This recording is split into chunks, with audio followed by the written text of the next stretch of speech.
कैलाश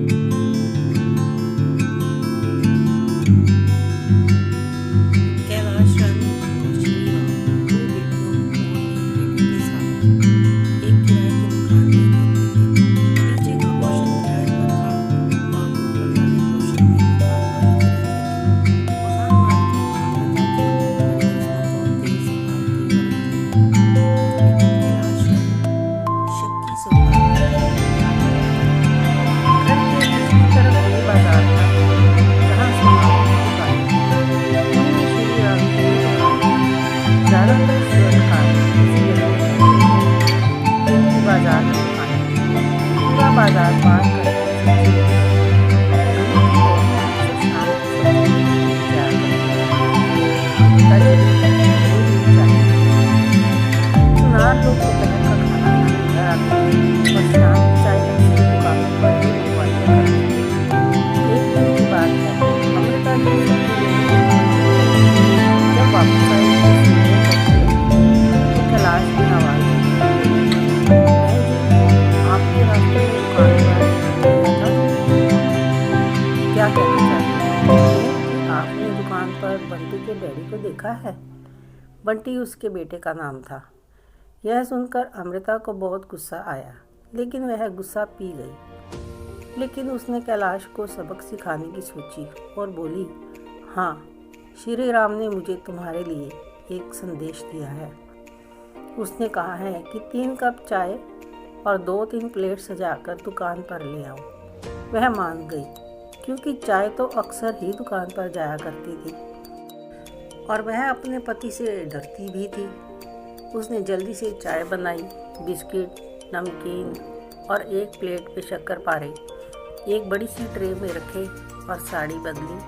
सही ढंग से तैयार होकर वह चाय की ट्रे लेकर दुकान पर पहुंची। 10 मिनट के बाद का नज़ारा देखने लायक था। आगे आगे कैलाश चाय की ट्रे हाथ में लिए हुए थी। पीछे पीछे श्री राम गुस्से से भरा हुआ बारी बारी दोनों से घर में दाखिल हुए। बस फिर क्या था, दे दनादन कैलाश रानी पिट गई। मार पीट कर श्री राम चला गया। थोड़ी देर बाद कैलाश ऊपर गई, अमृता से भिड़ गई। बहन जी, ये तुमने ठीक नहीं किया। दुकान पर मेरी बेइज्जती हुई और घर तक वे बोलते हुए आए कि आज मेरी खैर नहीं, और मार पीट करके चले गए। क्यों किया तुमने ऐसा? तुम समझती क्या हो? तुम्हें क्या लगता है कि मैं बाजार में लोगों की दुकानों में देखती रहती हूँ? किसका डैडी क्या कर रहा है, कौन कहाँ जा रहा है या कहाँ से आ रहा है? मैं क्या लोगों के डैडियों को देखने जाती हूँ? हमें कहीं भी जाना होगा तो क्या आकर मैं लोगों को उनके आदमियों की खबर दूंगी? अरे बाबा, गलती हो गई जो तुमसे कुछ पूछा और मार भी खाई। आज के बाद तुम्हारा कहना कभी नहीं मानूंगी। कुछ दिन बीते, फिर से एक बार ऐसा हुआ कि अमृता जी बाहर अपनी गली में एक घर के बाहर खड़ी थी। उनके पड़ोस में बुजुर्ग माता जी थे और वे उनसे बातें कर रही थी। तो कैलाश रानी अपने घर के दरवाजे पर खड़ी होकर दूर से देख रही थी। जैसे ही अमृता घर आई तो कैलाश ने पूछा, माता जी क्या कह रही थी? उसे हमेशा यही लगता था कि कोई उसी के बारे में बात कर रहा है। इस बार भी अमृता को गुस्सा आया और फिर से उसने गुस्से को पिया और एकदम नॉर्मल दिखते हुए कहा, उनके घर पर 2 से 4 बजे तक माता का कीर्तन है, तो उन्होंने कहा है कि उन्हें माता शेरों वाली की एक बड़ी सी तस्वीर चाहिए, तो 1 बजे उनके घर पर तस्वीर पहुंचा देना। वह फिर से मान गई। घर का सारा काम निपटाकर नहा धोकर अच्छे से तैयार हुई और एक माता की बड़ी सी तस्वीर को सफ़ेद कपड़े से ढककर उन पड़ोसियों के घर चली गई। वहाँ वे बुजुर्ग माता अपने घर पर अकेले ही थी। तो कैलाश ने कहा, माता जी यह लीजिए फ़ोटो। उन्होंने पूछा, यह कैसी फ़ोटो है? तो कैलाश ने कहा कि आपने अमृता से कहकर मुझसे यह फ़ोटो मंगवाई थी कि आज आपके घर पर कीर्तन होने वाला है। तो उन्होंने कहा, नहीं बेटा, मेरे घर में तो कोई कीर्तन नहीं है, वैसे भी घर के सब लोग तो बाहर गए हुए हैं। अमृता से मैंने कोई भी फ़ोटो लाने के लिए नहीं कहा है, उसने मजाक किया होगा। वह शर्मिंदा होकर वहाँ से चली आई। घर आकर उसने तस्वीर को वापस अपनी जगह पर रखा और फिर से दनदनाती हुई सीढ़ियाँ चढ़कर ऊपर अमृता के पास गई और बोली, बहन जी ये क्या मजाक है, उनके साथ रिश्तेदारी है हमारी, आपने उनके सामने मेरी बेइज्जती करवा दी। शर्म आनी चाहिए आपको, क्यों किया मेरे साथ ऐसा बताइए तो।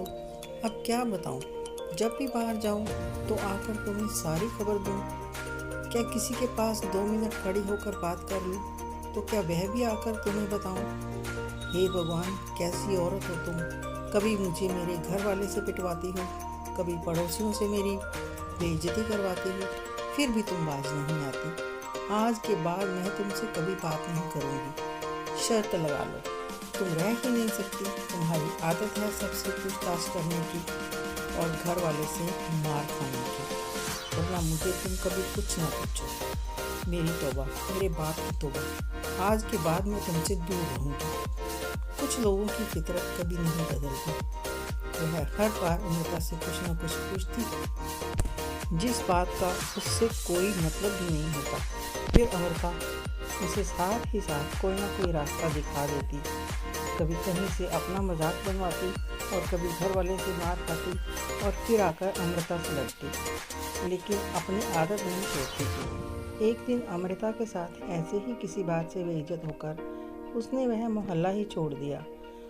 उन्होंने खुद का घर ले लिया साथ वाले मोहल्ले में और वहाँ शिफ्ट हो गए, लेकिन दूसरों के मामले में टांग अड़ाने की आदत वहाँ भी नहीं छूटी। 20 से 25 साल हो गए थे। एक दिन कैलाश अमृता की गली में सामने वाले घर के बाहर खड़ी थी। वह कैलाश की रिश्तेदारी थी और वह पूछ रही थी, सुना है अमृता ने बेटे की शादी कर दी है, उसकी बहू कैसी है, उसका स्वभाव कैसा है, सास बहू की आपस में बनती है या नहीं। तो सामने वाली ने कहा, पीछे देखो अमृता आ रही है, खुद ही पूछ लो। ना बाबा ना, कौन आफत मोल ले, अभी मैं चलती हूँ, फिर कभी आऊँगी। वह जाने लगी तो अमृता ने उसे आवाज़ दी, लेकिन वह नहीं रुकी, अनसुना करके वहाँ से भाग गई। उसे जाते देख अमृता की हंसी छूट गई। ये नहीं सुधरेगी। ये कहानी आपको कैसी लगी कमेंट करके ज़रूर बताएं। अच्छी लगी हो तो लाइक करें, शेयर करें। ऐसी ही रोचक कहानियों के लिए सब्सक्राइब ज़रूर करें।